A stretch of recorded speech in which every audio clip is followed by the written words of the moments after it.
نحمده ونصلي على رسوله الكريم اما بعد فاعوذ بالله من الشيطان الرجيم بسم الله الرحمن الرحيم عن عبد الله بن مسعود رضي الله تعالى عنه قال رجل يا رسول الله أي الذنب أكبر عند الله قال أن تدعو لله ندا وهو خلقك قال ثم أي قال أن تقتل ولدك خشية أن يطعم معك قال ثم أي قال أن تزاني حليلة جارك فأنزل الله تصديقها والذين لا يدعون مع الله إلها آخر ولا يقتلون النفس التي حرم الله إلا بالحق ولا يزنون صدق اللہ العلی العظیم۔ سامعین اکرام، جو حدیث مبارک آپ حضرات کے روبرو تلاوت کی ہے یہ حضرت عبداللہ ابن مسعود رضی اللہ تعالی عنہ سے مروی ہے۔ آپ کا ارشاد عالی ہے کہ ایک شخص نے پیارے آقا علیہ السلام سے سوال کیا کہ یا رسول اللہ صلی اللہ علیہ وسلم، اللہ تعالیٰ کے نزدیک سب سے بڑا گناہ کون سا ہے؟ ایُّ الذنب اکبر عند اللہ، اللہ کے نزدیک سب سے بڑا گناہ کون سا ہے؟ پیارے آقا نے ارشاد فرمایا کہ جس نے تمہیں پیدا کیا ہے تم کسی کو اس کا شریک ٹھہراؤ۔ ان تدعو للہ ندا وہو خلقک، جس ذات گرامی نے تم کو پیدا فرمایا تم اس ذات گرامی کی ذات میں اور صفات میں کسی دوسرے کو شریک ٹھہراؤ، یہ بہت بڑا گناہ ہے۔ اس کے بعد پھر اس شخص نے سوال کیا کہ یا رسول اللہ اس کے بعد سب سے بڑا گناہ کون سا ہے؟ پیارے آقا نے فرمایا کہ تم اپنی اولاد کو اس خیال سے مار ڈالو کہ وہ تمہارے ساتھ کھائے گی۔ پھر اس نے پوچھا کہ یا رسول اللہ اس کے بعد سب سے بڑا گناہ کون سا ہے؟ آقا علیہ السلام نے فرمایا کہ تم اپنے پڑوسی کی بیوی سے زنا کرو۔ حضرت عبداللہ ابن مسعود رضی اللہ تعالیٰ عنہ کہتے ہیں کہ سرکار کے اسی ارشاد کی تصدیق میں یہ آیت نازل ہوئی، والذین لا يدعون مع اللہ الہا آخر۔ وہی بندے خاص ہیں جو اللہ کے سوا کسی دوسرے کو معبود نہیں ٹھہراتے، اور جس جاندار کو قتل کرنا اللہ رب العزت نے حرام قرار دیا ہے اس کو ناحق قتل نہیں کرتے اور نہ وہ زنا کرتے ہیں، اور جو کوئی ایسا کرے گا وہ گناہ کے وبال میں پڑے گا۔ یہ حدیث مبارک بخاری شریف کے اندر بھی ہے اور مسلم شریف میں بھی ہے۔ پیارے آقا علیہ السلام نے اس حدیث میں 3 بڑے گناہوں کا ذکر فرمایا۔ ایک تو اللہ کی ذات اور صفات میں کسی دوسرے کو شریک کرنا، اور دوسرے رزق کے خوف سے، تربیت اور تعلیم کے خوف سے اپنی اولاد کو مار ڈالنا، اس کو قتل کر دینا، اور تیسرے یہ کہ اپنے پڑوسی کی بیوی کے ساتھ زنا کرنا۔ اس حدیث میں چند ایسی باتوں کی نشاندہی کی گئی ہے کہ جو اخلاق اور انسانیت کے اعتبار سے بھی نہایت بری اور گراوٹ کی علامت ہیں، اور شریعت مطہرہ نے بھی ان کو سب سے بڑے گناہوں میں شمار کیا ہے، اور جن کا ارتکاب کرنے والا اللہ تعالیٰ کے سخت عذاب کا مستوجب قرار پاتا ہے۔ سب سے بڑے گناہ پیارے آقا نے جس بات کو بتایا ہے وہ کسی کو اپنے خالق اور پروردگار کا شریک ٹھہرانا، اور ان تدعو للہ ندن کی تشریح میں حضرات علماء کرام نے لکھا ہے کہ شریک ٹھہرانے کا مطلب اللہ کی ذات اور صفات اور عبادت میں کسی کو اللہ کا ہمسر بنانا۔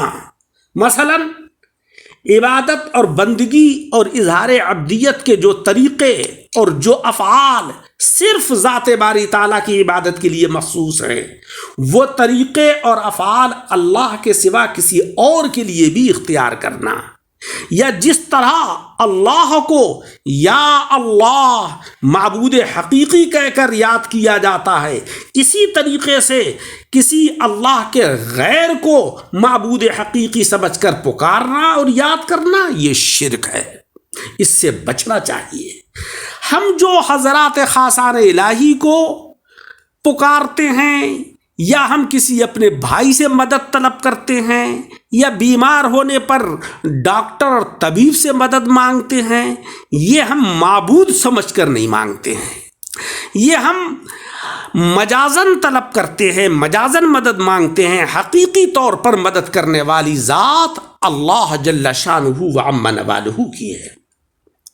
یا جس طریقے سے اللہ تبارک و تعالیٰ کو حاجتوں کو پورا کرنے والا اس کی ذات ہے، اسی طریقے سے کسی اور کو بھی حاجت روا مان کر اس طریقے سے فریاد رسی کرنا کہ اے فلاں میری یہ حاجت پوری کر دے، میری مدد کر دے، تو یہ اللہ کے سوا کسی سے جو ہم کہتے ہیں وہ معبود سمجھ کر اگر کہیں گے ذات باری تعالیٰ کے اندر شرک ہوگا، اور اگر ہم مجازن کہیں گے یہ سمجھ کر کہیں گے کہ اللہ رب العزت نے یہ ان کو تصرف اور یہ قوت اور یہ استعداد عطا فرمائی ہے، تو اس میں کوئی حرج اور کوئی مذائقہ نہیں ہوگا۔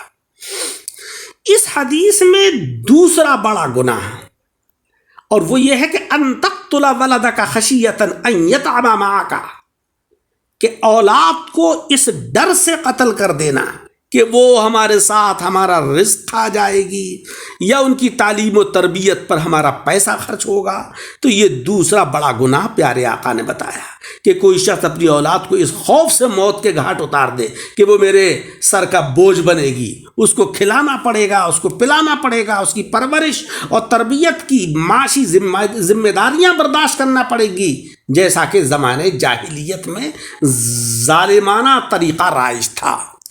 وہ تو اپنی بچیوں کو زندہ درگور کر دیا کرتے تھے، گڑھا کھود کر زندہ ہی ان کو دفن کر دیا کرتے تھے۔ وہ اس کو عار محسوس کرتے تھے کہ ان لڑکیوں کو پالیں گے، ان کی تربیت کریں گے، پھر ان کا دوسرے سے نکاح کر دیں گے، پھر ہمارا داماد ہوگا۔ اس چیز کو وہ عار سمجھتے تھے اور بچیوں کو زندہ درگور کر دیا کرتے تھے۔ اسلام ان کے لیے یعنی عورتوں کے لیے، بچیوں کے لیے رحمت بن کر آیا۔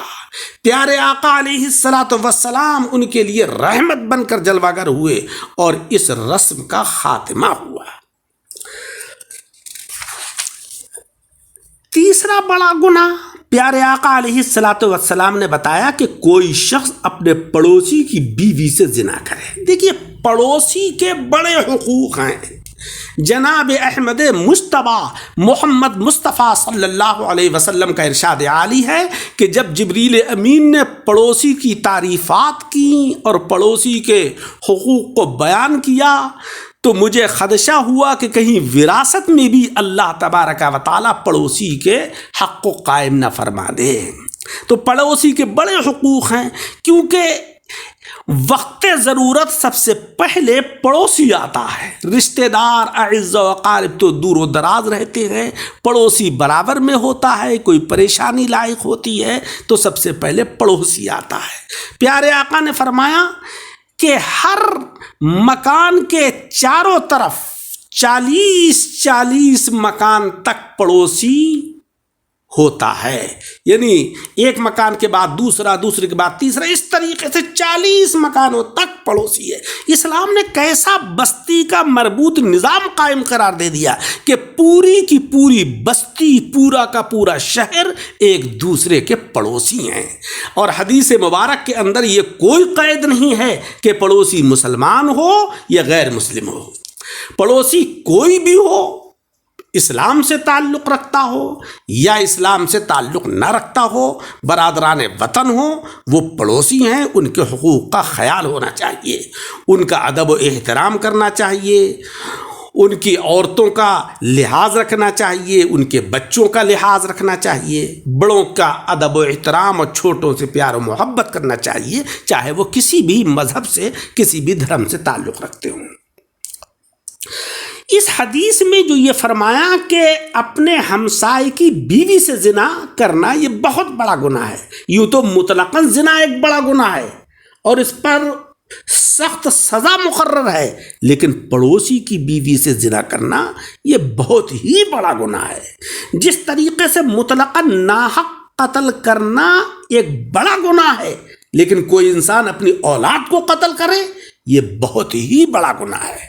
تو عزیزوں، اس حدیث مبارک میں جس کا کہ ترجمہ اور تشریح کی گئی، اس میں پیارے آقا علیہ الصلاۃ والسلام نے 3 بڑے گناہوں کا ذکر فرمایا۔ اللہ کی ذات اور صفات میں کسی غیر اللہ کو شریک کرنا معبود سمجھ کر، یہ سب سے بڑا گناہ ہے۔ قرآن عظیم میں ہے ان الشرک لظلم عظیم۔ تیسرے، اپنی اولاد کو بوجھ سمجھ کر قتل کر دینا، ان کو مار دینا، ان کو ختم کر دینا، یہ بڑا گناہ ہے۔ اور تیسرے، اپنے پڑوسی کے حقوق کو تلف کرنا، یہ بھی بڑا گناہ ہے۔ اللہ تبارک و تعالی ہمیں عمل کی توفیق عطا فرمائے اور ان گناہوں سے ہم سب کو محفوظ فرمائے۔ آمین بجاہ النبی الکریم۔